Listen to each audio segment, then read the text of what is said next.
Selamat datang di channel Lubang Horor. Jangan lupa like, komen, dan subscribe agar channel Lubang Horor ini terus semangat dan terus berkembang. Tanpa banyak basa-basi, ayo kita mulai ceritanya.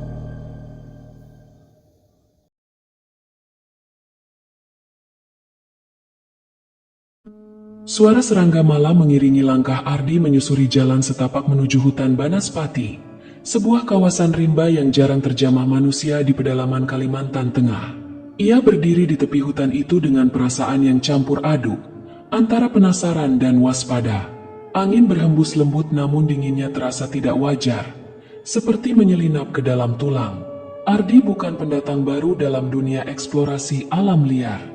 Ia telah mendaki gunung-gunung yang tak bernama di Papua, menyeberangi rawa-rawa beracun di Sumatera, dan tidur di bawah pohon-pohon raksasa di jantung Sulawesi. Namanya dikenal luas di kalangan komunitas petualang sebagai sosok pemberani, bahkan nyaris nekat. Namun kali ini, ada sesuatu yang berbeda. Tujuannya bukan sekadar menaklukkan alam, melainkan membongkar rahasia sebuah legenda tua yang dibisikkan dengan nada takut oleh warga sekitar. Hutan itu bukan tempat manusia biasa. Ada desa yang tak pernah tercatat di peta, dihuni oleh makhluk yang hanya menyukai mereka yang tersesat. Legenda itu sudah lama menghantui pikiran Ardi sejak ia pertama kali mendengarnya dari seorang dukun tua di sebuah perkampungan kecil. Lelaki renta itu berkata, "Jika kau masuk terlalu dalam, kau tak akan keluar sebagai manusia yang sama kalau kau bisa keluar." Tatapannya kosong, seolah mengenang sesuatu yang tak ingin diingat. Namun rasa ingin tahu Ardi jauh lebih besar daripada ketakutannya. Ia membawa perlengkapan lengkap dan jimat pemberian warga desa sebagai perlindungan. Ia bahkan mencatat semua tanda alam di sekeliling, bentuk pohon, arah angin, suara burung. Tapi dari awal, semuanya terasa terlalu sunyi. Tak ada suara satwa, tak ada bekas jejak binatang. Seakan hutan ini tidak benar-benar hidup, atau justru terlalu hidup, tapi dalam bentuk yang tak bisa dilihat dengan mata telanjang. 3 hari pertama perjalanan berjalan lancar, meski medan makin sulit dan jalurnya kian tak jelas. Namun di hari keempat, sesuatu mulai berubah. Udara menjadi lembab secara aneh, dan malam tiba tanpa tanda. Kompas Ardi berputar liar, penunjuk arah di GPS-nya menunjukkan lokasi yang tidak masuk akal. Titiknya berpindah-pindah padahal ia tidak bergerak.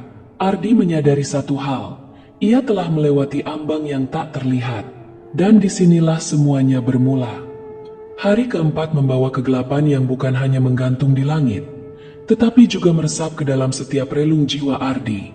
Pagi itu, ketika ia membuka mata, kabut tebal sudah menyelimuti pepohonan, mengubah hutan yang sebelumnya asing menjadi medan labirin yang penuh misteri. Jalan setapak yang biasa dijadikan petunjuk seolah lenyap, dan tanda-tanda alam yang sebelumnya ia kenali kini berubah menjadi simbol-simbol samar yang membingungkan. Ardi segera merasakan ketidakberesan. Kompasnya, yang biasanya setia menunjukkan arah utara, berputar liar, seolah menolak untuk berkomunikasi. GPS yang ia andalkan pun menunjukkan koordinat yang terus bergeser, menandakan bahwa ia bukan lagi di jalur yang ia rencanakan. Dengan hati yang mulai bimbang, ia berusaha menandai pohon-pohon besar sebagai referensi, namun setiap langkah membawa kebingungan baru. Bayangan pepohonan, hamparan kabut yang menyelimuti, dan suara-suara aneh yang terdengar serak di antara desir angin, seolah menciptakan simfoni kegilaan. Dalam kesunyian itu, waktu terasa berhenti. Hari berganti malam tanpa ritme yang biasa, sehingga Ardi kehilangan batas antara siang dan malam. Ia berjalan dengan waspada, menapaki setiap relung hutan dengan mata yang terus terbuka lebar. Namun setiap putaran di jalur yang ia pilih hanya membuatnya semakin terperangkap dalam labirin rimba yang tak kenal ampun.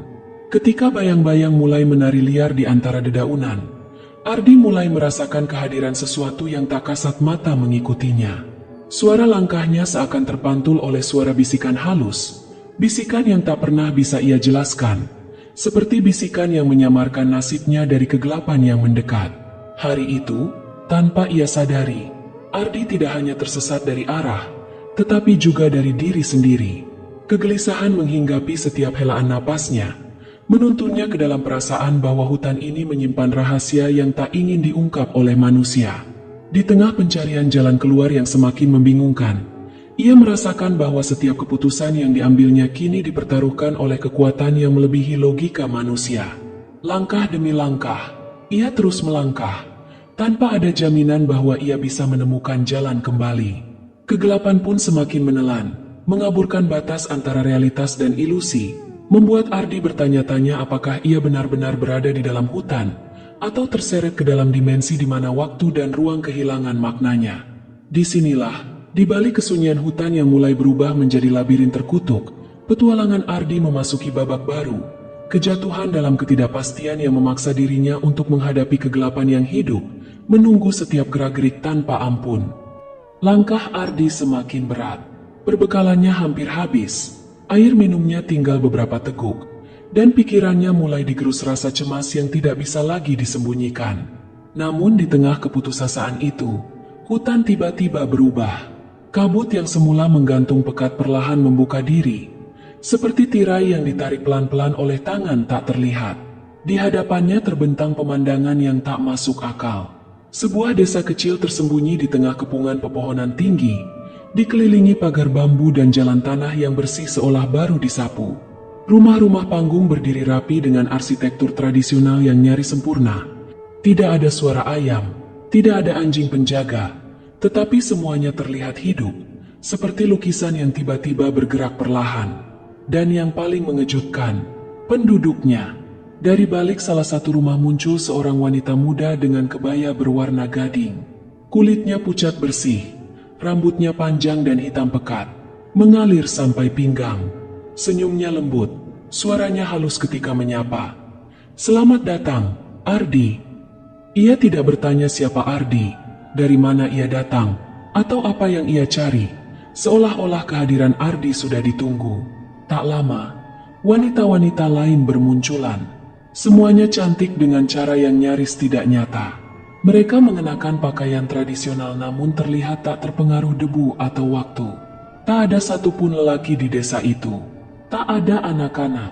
Hanya para wanita yang tersenyum dengan mata yang jernih.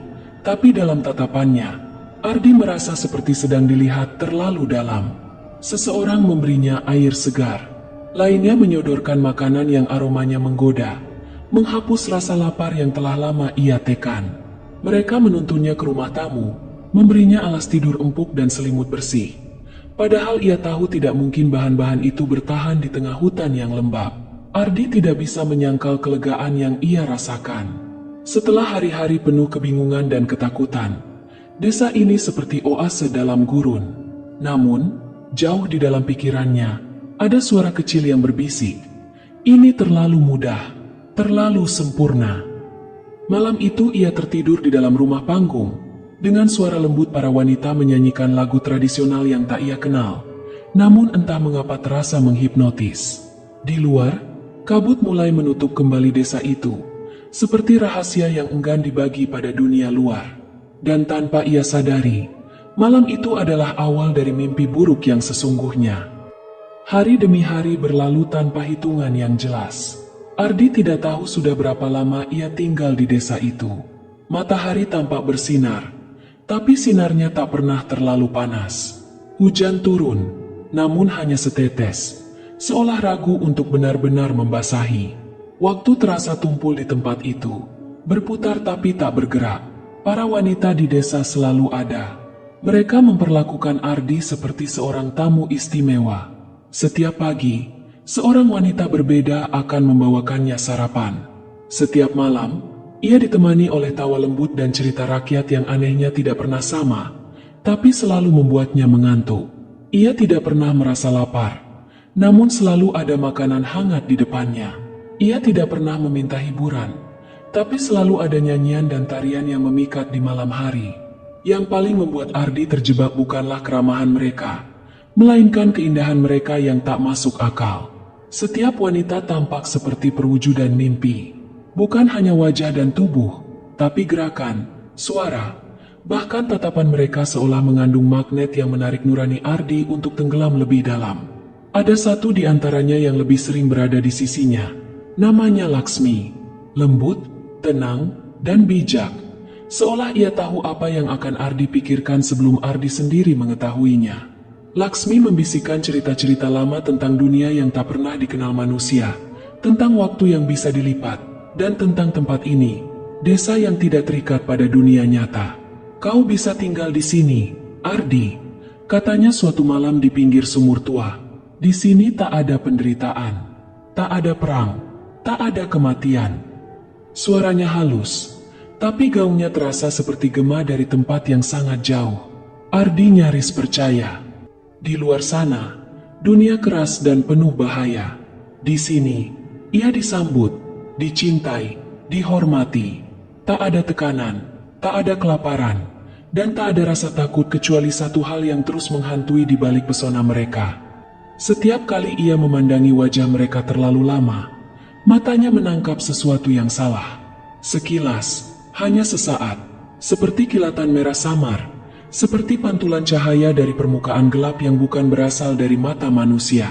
Dan senyum mereka, kadang terlalu lebar, terlalu sempurna, seperti dilukis oleh tangan yang tak memahami batas wajar ekspresi manusia. Namun saat ia hendak bertanya, suara mereka akan mengalihkan pikirannya. Sentuhan mereka menenangkan, membuat keraguannya menguap. Lama-kelamaan, Ardi tak tahu lagi apakah pikirannya adalah miliknya sendiri, atau sudah mulai dipengaruhi oleh mereka. Pada suatu malam, ketika bulan terlihat lebih besar dari biasanya dan kabut menipis, Ardi berdiri di depan cermin tua di rumahnya. Dan untuk sesaat, bayangan yang dilihatnya bukanlah dirinya. Wajahnya masih sama, tapi matanya memantulkan cahaya merah samar yang begitu asing. Malam-malam berikutnya mulai berubah. Pesona yang semula memabukkan kini terasa menyesakan. Ardi, yang sebelumnya begitu larut dalam kenyamanan desa gaib itu, mulai melihat celah-celah mengerikan yang selama ini tersembunyi di balik senyum manis para wanita. Awalnya, ia menyadari sesuatu yang tampak sepele. Tidak satu pun dari mereka terlihat makan. Meski setiap kali hidangan tersaji, mereka selalu mengajaknya makan bersama. Para wanita itu hanya duduk dan tersenyum, seolah menikmati aroma, bukan rasa. Mereka akan mengangguk sopan saat ia menyuap makanan. Namun piring mereka selalu kosong, sendok mereka tak pernah menyentuh makanan. Kemudian, ia memperhatikan keheningan yang tak wajar. Di malam hari, meskipun rumah-rumah tampak terang dan aktivitas masih terlihat, tidak ada suara dengkuran, tidak ada suara pintu dibuka, tidak ada suara nafas berat yang biasanya terdengar dari desa yang dihuni manusia. Semuanya terlalu senyap, terlalu teratur, seperti latar panggung sandiwara yang hanya hidup saat ia memandangnya. Yang paling membuat darahnya berdesir terjadi ketika Ardi terbangun tengah malam karena rasa haus. Ia keluar menuju sumur desa, dan dari kejauhan melihat Laksmi berdiri sendiri di tengah halaman. Ia tampak membisikkan sesuatu pada udara malam, matanya terpejam, tangannya bergerak membentuk pola-pola yang tak ia kenali. Tapi saat Laksmi membuka mata, ia menatap langsung ke arah Ardi, seolah sudah tahu sejak awal bahwa ia diawasi. Kilatan merah itu muncul lagi. Ardi mematung, tenggorokannya tercekat. Ia mencoba berpura-pura kembali ke rumah, tetapi langkah kakinya terasa berat, seperti ditarik oleh tanah. Ia mulai merasa bahwa desa ini tidak hanya membuatnya nyaman, tapi juga memiliki dirinya. Keesokan paginya, ia mencoba mengajak salah satu wanita mengobrol tentang asal-usul mereka. "Dari mana kalian datang sebelum tinggal di sini?" tanyanya hati-hati. Wanita itu hanya tersenyum. "Kami sudah ada di sini sebelum dunia memulai hitungannya." "Apakah kalian punya keluarga?" Ia kembali tersenyum, tapi senyumnya kali ini tidak sampai ke mata. Tidak ada jawaban, seolah semua pertanyaan tentang masa lalu dilarang. Bahkan tentang waktu pun mereka menghindar. Ketika ia bertanya, "Sudah berapa lama aku di sini?" mereka akan menjawab, "Belum cukup lama," atau "Masih terlalu sebentar untuk pergi." Semakin Ardi menggali, semakin besar rasa tidak nyamannya. Di balik wajah-wajah cantik itu ada sesuatu yang menatap balik, sesuatu yang bukan manusia, sesuatu yang sabar menunggu. Dan malam berikutnya, ketika ia pura-pura tidur di dalam rumah panggung, ia mendengar suara-suara samar di luar jendela. Bisikan dalam bahasa yang tak ia pahami. Suara kaki yang tidak menapak, tapi menyentuh tanah. Dan tawa yang panjang, dingin, dan seakan keluar dari tenggorokan yang tidak pernah hidup. Ardi tahu kini, desa ini bukan hanya aneh. Ia telah melangkah terlalu jauh ke dalam dunia yang tidak mengizinkan orang kembali begitu saja. Malam itu langit tidak hanya gelap, ia seperti lubang tanpa dasar. Tidak ada bintang, tidak ada bulan. Hening, seolah alam berhenti bernapas. Ardi terbangun dengan napas terengah. Jantungnya berdetak tak beraturan, seolah dipaksa waspada oleh sesuatu yang belum ia lihat tapi sudah bisa ia rasakan. Bahaya yang mendekat. Dari celah dinding bambu rumah panggung tempat ia tidur, Ardi melihat cahaya api berkedip-kedip di kejauhan. Cahaya itu bukan cahaya lampu minyak biasa. Ia berdenyut seperti detak jantung, menguar dari tengah desa. Dengan langkah perlahan dan tubuh menempel ke lantai, Ardi merayap ke jendela. Di sanalah ia melihat mereka. Semua wanita desa berkumpul di lapangan tanah terbuka, mengelilingi api unggun besar yang tak mengeluarkan asap. Mereka tidak lagi mengenakan kebaya dan kain indah. Pakaian mereka kini adalah balutan kain lusuh berwarna tanah, menyatu dengan tubuh yang mulai tampak bukan lagi manusia. Mereka menari, tarian mereka liar, terputus-putus, tak mengikuti irama musik apapun. Gerakan mereka seperti dirasuki, patah-patah dan aneh, namun tetap ritmis. Dari mulut mereka keluar nyanyian, lagu dengan bahasa tua yang membuat telinga Ardi sakit hanya karena mendengarnya. Satu persatu, wanita-wanita itu memanggil nama-nama yang tidak ia kenal. Suara mereka bersatu menjadi paduan suara gaib yang menggema ke dalam dada. Saat itulah semuanya berubah. Sosok para wanita mulai tampak jelas di bawah nyala api. Kulit mereka memucat seperti lilin cair. Mata mereka bersinar merah menyala. Rambut yang tadinya indah berubah menjuntai seperti akar yang basah dan hidup. Gigi mereka memanjang, dan dari punggung mereka tumbuh benjolan aneh seperti sayap yang belum terbuka. Ardi terperangah, nafasnya tercekat, dan saat ia bergerak sedikit untuk mundur, papan lantai di bawahnya berderit. Suara itu terlalu keras. Laksmi langsung menghentikan tariannya. Matanya menoleh ke arah rumah tempat Ardi mengintip. Beberapa wanita lain juga ikut berhenti. Kepala mereka bergerak serempak dengan cara yang tak alami. Sekejap, seluruh desa senyap, dan suara api unggun mendesis seperti menyadari kehadiran yang tidak seharusnya. Ardi mundur perlahan, keringat dingin membasahi tubuhnya. Tapi sebelum ia bisa bersembunyi lebih jauh, ia mendengar langkah kaki mendekat. Tidak satu, tapi banyak. Tidak mengetuk, tidak berbicara. Mereka hanya berdiri di luar, berbaris. Suara Laksmi terdengar dari balik pintu. Ardi, sudah waktunya kau tahu siapa kami sebenarnya. Pintu terbuka perlahan, dan dunia yang selama ini ia percaya runtuh bersamaan dengan kenyataan yang tak bisa ia tolak lagi. Desa ini bukan tempat yang hilang. Desa ini adalah jebakan, dan malam itu adalah awal dari perburuan. Ardi berdiri terpaku di sudut rumah panggung yang kini terasa seperti perangkap. Jantungnya berdetak begitu kencang hingga terdengar di telinganya sendiri. Tapi di antara rasa takut itu, muncul sesuatu yang lebih kuat, rasa ingin tahu. Malam itu, setelah langkah-langkah mengerikan itu menjauh seiring datangnya fajar, Ardi keluar dari persembunyiannya dan menyusup ke bagian desa yang belum sempat ia jelajahi. Kabut belum sepenuhnya menghilang, dan hawa dingin menusuk kulitnya seperti jarum. Ia menyelinap ke sebuah bangunan kecil yang tampak seperti balai desa. Pintunya terkunci dengan rantai tua yang nyaris berkarat. Dengan tenaga sisa dan pisau lipat yang masih ia simpan, ia berhasil menjebol pintunya. Ruangan itu gelap dan berdebu, dipenuhi perabot kayu kuno dan rak-rak penuh buku serta benda-benda aneh yang tak ia kenali. Di salah satu sudut, tertutup kain putih yang mulai menguning, ia menemukan sebuah buku besar dengan sampul kulit dan simbol-simbol aneh yang tampak seperti tulisan kuno Nusantara. Saat dibuka, aroma tanah basah dan darah menguar dari lembarannya. Buku itu bukan sekadar catatan. Ia adalah arsip kutukan. Ardi membaca dengan perlahan, membalik halaman demi halaman dengan tangan gemetar. Buku itu menceritakan tentang Desa Nirmala, bukan desa biasa, tapi sebuah tempat antara dunia nyata dan alam gaib, diciptakan oleh makhluk perempuan pemangsa kehidupan. Mereka adalah entitas kuno yang dahulu disebut para penari roh, makhluk yang bisa mengubah bentuk dan menggunakan kecantikan untuk menjebak manusia. Menurut catatan itu, setiap ratusan tahun, desa akan menghidup kembali siklusnya, muncul dari hutan untuk mencari korban baru. Korban biasanya adalah orang yang cukup pemberani atau cukup bodoh untuk masuk terlalu dalam ke dalam hutan. Setelah dijebak, mereka akan perlahan diserap jiwanya, bukan dengan kekerasan, tapi dengan kenyamanan dan godaan. Tubuh boleh hidup, tapi jiwa mereka akan menjadi bagian dari desa, tertanam dalam tanah, menguatkan tempat itu untuk terus ada. Ardi merasa mual.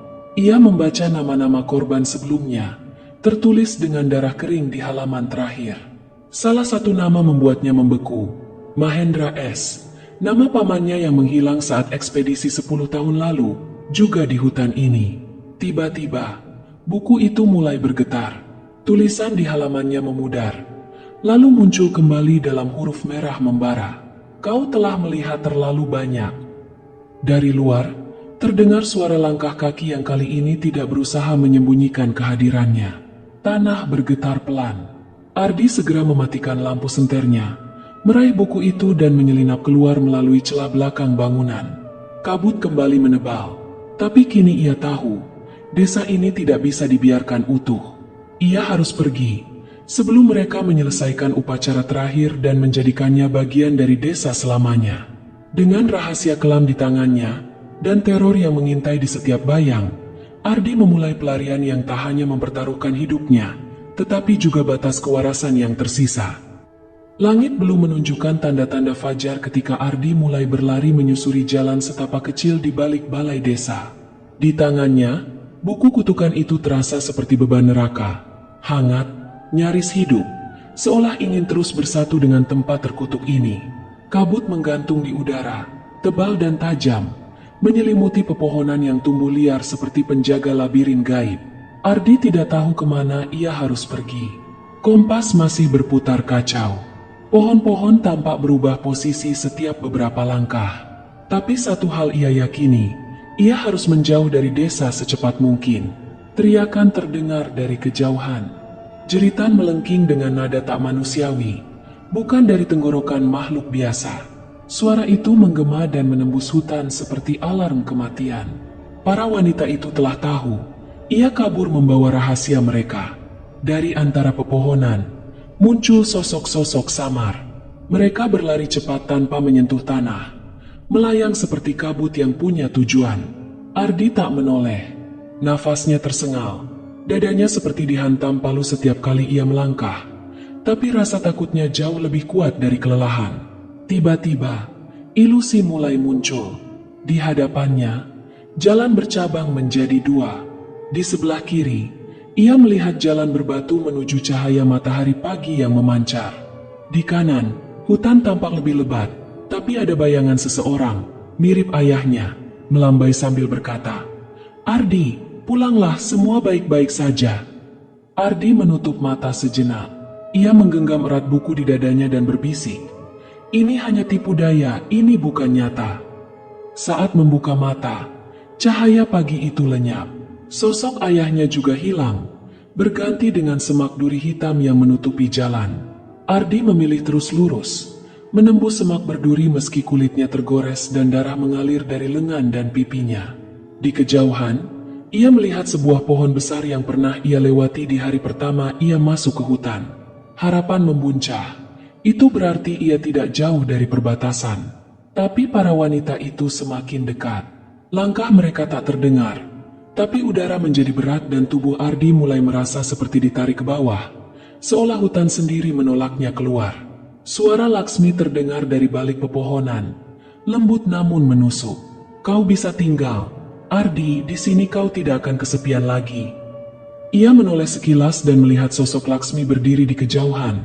Tapi kini wajahnya terbelah dua, satu sisi cantik, sisi lain menganga seperti topeng neraka. Matanya merah membara, dan dari mulutnya keluar bisikan mantra yang membuat dahan-dahan pohon melilit seperti ular. Ardi menghunus pisau lipatnya dan menebas akar dan ranting yang mencoba menggenggam kakinya. Dengan sisa tenaga terakhir, ia menerobos keluar dari kepungan pohon, melewati batas hutan yang nyaris tidak terlihat, dan terjatuh di rerumputan kering. Udara berubah, langit cerah, burung-burung berkicau. Ia telah keluar, namun hutan di belakangnya telah berubah kembali. Desa itu lenyap tanpa jejak, tak ada kabut.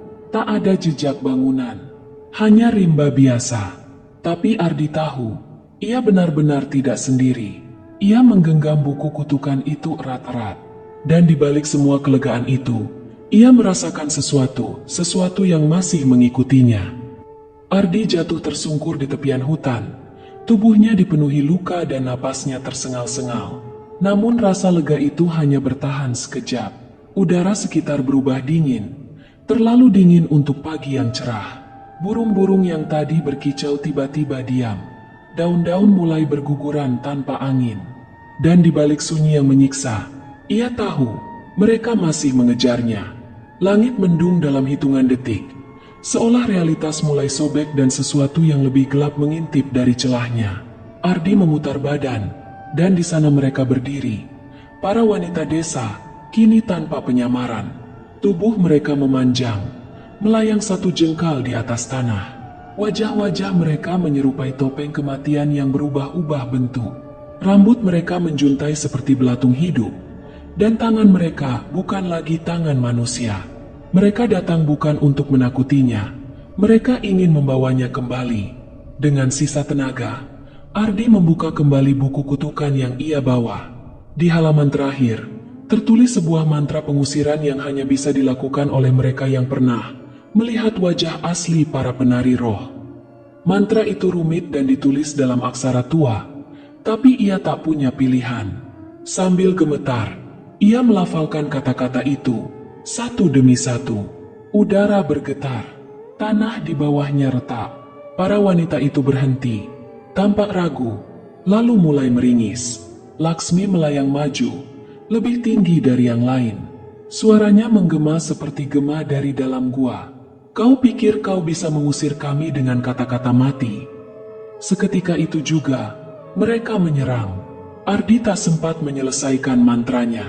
Ia melemparkan buku itu ke tanah dan mencabut pisau lipatnya, lalu berlari ke arah bukit bebatuan yang curam, tempat yang menurut peta mengarah ke perkampungan terdekat. Tapi langkah kakinya berat. Ilusi terus muncul. Tanah berubah menjadi rawa. Suara-suara dari masa lalunya memanggil. Ia menggigit lidahnya sendiri, menahan godaan halusinasi itu. Darah mengalir di mulutnya. Salah satu makhluk berhasil menarik lengannya. Kukunya mencengkeram kulit hingga robek. Ardi menjerit, lalu menusukkan pisaunya ke mata makhluk itu. Sosok itu menjerit keras. Tubuhnya meledak menjadi debu hitam. Yang lain menggeliat mundur, tapi tidak berhenti. Pertarungan itu bukan soal kekuatan. Ini soal kehendak, soal bertahan. Ardi terus berlari, terus melawan. Ia melempar batu, menusuk, menendang, dan membaca potongan mantra yang masih ia hafal. Setiap bait yang dilafalkan membuat mereka sedikit melemah. Setiap goresan dan luka memberinya kepercayaan bahwa mereka bisa dilawan. Di puncak bukit, tepat saat matahari muncul di balik awan, Ardi berdiri dengan tubuh berlumur darah. Para penari roh tampak melemah dalam cahaya pagi yang murni. Laksmi menatapnya untuk terakhir kali, lalu berbisik, "Kau menang hari ini." Tapi cahaya tidak bertahan selamanya, Ardi. Dan dengan kabut tipis terakhir, mereka lenyap. Hutan kembali tenang. Langit membiru. Ardi jatuh berlutut, menangis dalam diam. Ia menang, tapi kemenangannya bukan tanpa harga. Tubuhnya hancur, jiwanya compang-camping, dan ia tahu ini belum akhir. Beberapa hari kemudian, Ardi ditemukan oleh warga sebuah desa kecil di kaki gunung. Tubuhnya penuh luka dan dehidrasi berat. Ia hanya membawa dua benda, sebuah pisau lipat yang berlumuran darah kering, dan sebuah buku tua yang tak bisa dibuka, seolah terkunci oleh sesuatu yang tak terlihat. Warga desa segera membawanya ke puskesmas terdekat. Namun, selama dirawat, Ardi nyaris tak mengucapkan sepatah kata pun. Ia hanya menatap langit-langit. Matanya kosong seperti seseorang yang baru kembali dari dunia yang tidak semestinya dikunjungi. Ketika akhirnya ia bicara, suaranya pelan dan gemetar. Mereka ada di antara kita. Mereka belum selesai. Beberapa petugas medis menganggapnya trauma ekstrim, psikosis akibat stres dan kelaparan. Tapi ada yang merasa tidak nyaman. Beberapa malam setelah Ardi dibawa ke puskesmas, seorang perawat menghilang. Kamar Ardi ditemukan dalam keadaan terbuka. Buku tua itu tergeletak di lantai. Kini dengan halaman-halamannya berserakan dan dipenuhi tulisan baru. Tulisan yang berubah-ubah setiap kali dibaca. Ardi sendiri, hilang. Tak ada jejak keluar. Tak ada CCTV yang merekam. Seolah dia ditelan kembali. Minggu-minggu berlalu. Desas-desus mulai menyebar. Tentang hutan yang kembali memanggil. Tentang cahaya aneh di malam hari, dan suara tawa perempuan dari balik kabut. Beberapa pendaki melaporkan adanya desa tak tercatat yang mereka lihat dari kejauhan. Tapi saat mereka mendekat, desa itu hilang begitu saja. Seorang penjelajah bahkan mengaku pernah melihat seseorang berdiri di antara pepohonan dengan mata yang menyala merah, seperti sedang menunggu. Buku kutukan itu kini disimpan oleh seorang peneliti lokal. Ia tak berani membakarnya. Karena setiap kali ia mencoba, api padam dengan sendirinya. Dalam mimpinya, ia melihat seorang pria yang selalu sama, duduk di depan api unggun, dikelilingi wanita-wanita tanpa wajah. Pria itu adalah Ardi. Hutan itu masih ada. Desa gaib itu masih bernafas. Dan para penari roh kini memiliki satu jiwa baru di antara mereka.